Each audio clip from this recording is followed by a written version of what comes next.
नमस्कार। MSD 7 के अंतर्गत आज हम समकालिक तथा ऐतिहासिक भाषा विज्ञान के विषय में जानेंगे। समकालिक जिसे सिंक्रोनिक कहते हैं और ऐतिहासिक जिसे डाइक्रोनिक कहते हैं, उस भाषा विज्ञान के विषय में जानें कि ये दोनों हैं क्या। सस्यूर ने सबसे पहले भाषा के समकालिक अध्ययन और ऐतिहासिक क्रम में परिवर्तन आदि को ध्यान में रखते हुए भाषा विज्ञान की दो विशिष्ट शाखाओं का प्रवर्तन किया। ये भाषा विज्ञान की दो विशिष्ट शाखा उन्होंने बनाई कि एक समकालिक यानी इस समय क्या है और दूसरा ऐतिहासिक। दोनों स्थितियाँ कैसी हैं, भाषा में परिवर्तन दोनों रूपों में कब कब हुआ और उनमें परिवर्तन की वजह क्या है। समकालिक अध्ययन के लिए उन्होंने भाषा स्थिति का सहारा लिया है। समकालिक भाषा विज्ञान में प्रतीकों तथा उनके संबंधों का अध्ययन किया जाता है। भाषिक प्रतीक उभयांगी, मतलब जो भाषिक प्रतीक हैं यानी जो भाषिक शब्द हैं वो जो हैं वो दोनों पक्ष को प्रदर्शित करते हैं, उभयांगी हैं। हर प्रतीक का एक ध्वनि बिंब होता है और एक प्रत्यय, मतलब एक प्रतीक में दो चीज़ें होती हैं, एक तो ध्वनि बिंब होता है और दूसरा क्या होता है, प्रत्यय।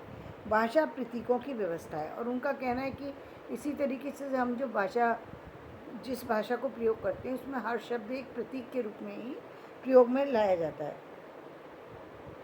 हमें भाषा की इकाइयों को अलग करना होगा। इसको जानने के लिए हमें, इस व्यवस्था को जानने के लिए क्या करना होगा, हमें भाषा की जो इकाई है यानी जो प्रतीक है उसको अलग अलग करना होगा जिससे भाषा का अध्ययन कर सकें। जैसे उन्होंने एक शब्द दिया उक्ति, यहाँ पर एक शब्द दिया है उक्ति। अपने में मात्र उच्चरित ध्वनियों की श्रृंखला है। उक्ति का मतलब होता है उच्चरित का होना, केवल ये एक अपने आप में एक मात्र उच्चरित ध्वनियों की श्रृंखला को हम उक्ति कहेंगे।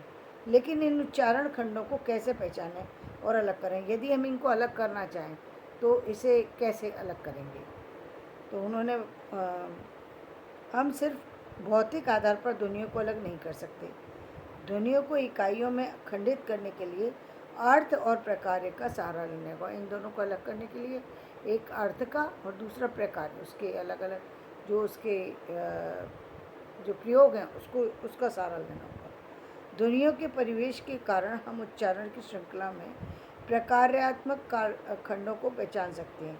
इसी तरह उच्चारण खंड मतलब उन्होंने कहा कि हम उच्चारण की श्रृंखला में यदि हम उसको समझना चाहें तो उसके प्रकार्यात्मक खंड यानी उसके अलग अलग प्रकार से किए गए कार्यों के आधार पर हम इस चीज़ को पहचान सकते हैं।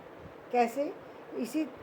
जैसे उन्होंने कहा कर रहा है और खा रहा हूँ की तुलना में खा को अलग कर सकते हैं, हाँ को नहीं।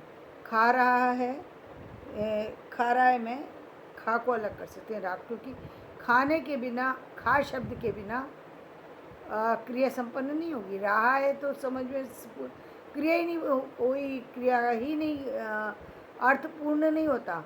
लेकिन खा रहा है से समझ में आता है कोई चीज़ खा रहा है, चाहे वो खाने की कोई भी चीज़ है, वस्तु है उसके सामने और वो उसको खा रहा है। लेकिन केवल रहा खा बोला जाए या केवल हाँ कह दिया जाए तो वो खा कह दिया जाए तो अर्थपूर्ण हो सकता है। खा से तो शब्द समझ में आता है कि हाँ कुछ तो खाने की बात चल रही है। लेकिन यदि रहा कहा जाए या हाँ कहा जाए तो उससे किसी भी बात का बोध नहीं होता कि किस चीज़ के बारे में बात चल रही है। इसी तरह हाँ हूँ अलग नहीं किया जा सकता। इसी तरह से कर रहा हूँ मैं, कर को अलग कर में तो कोई चीज़ है, कर शब्द लगाए तो करने में कोई ना कोई कार्य करने की प्रतीति होती है। लेकिन केवल हम रहा बोल दें तो समझ में नहीं आएगा किस चीज़ के बारे में।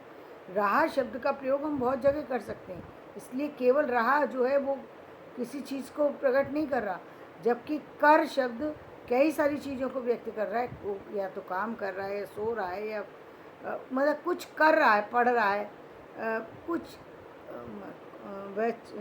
मतलब कर के अंदर किसी करने की व्यवस्था जो है वो दिखाई देती है। लेकिन रहा के अंदर कोई व्यवस्था दिखाई नहीं देती। अलग नहीं किया, क्योंकि खाता हूँ की तुलना में हम जानते हैं हाँ हूँ का भाषिक मूल्य नहीं है। इसका क्या क्या होना, भाषिक मूल्य। भाषिक मूल्य में ना जिस जैसे हमने खा का एक अपना एक अस्तित्व है, खा शब्द के बिना बात पूरी नहीं होती, इसलिए खा का अस्तित्व है, उसको मिटाया नहीं जा सकता, इसलिए वो मूल्य हो गया। इसलिए उसको कहा कि हा का भाषिक मूल्य, उसका बोलने का एक विशेष अर्थ है। भाषिक मूल में उसका बोलने का एक खास शब्द का एक विशेष अर्थ है, जबकि रहा शब्द का नहीं है। ये समझने वाली बात है। तो मूल्य क्या है इसकी चर्चा हम कल करेंगे। आज का वीडियो मैं यहीं समाप्त करती हूँ। धन्यवाद।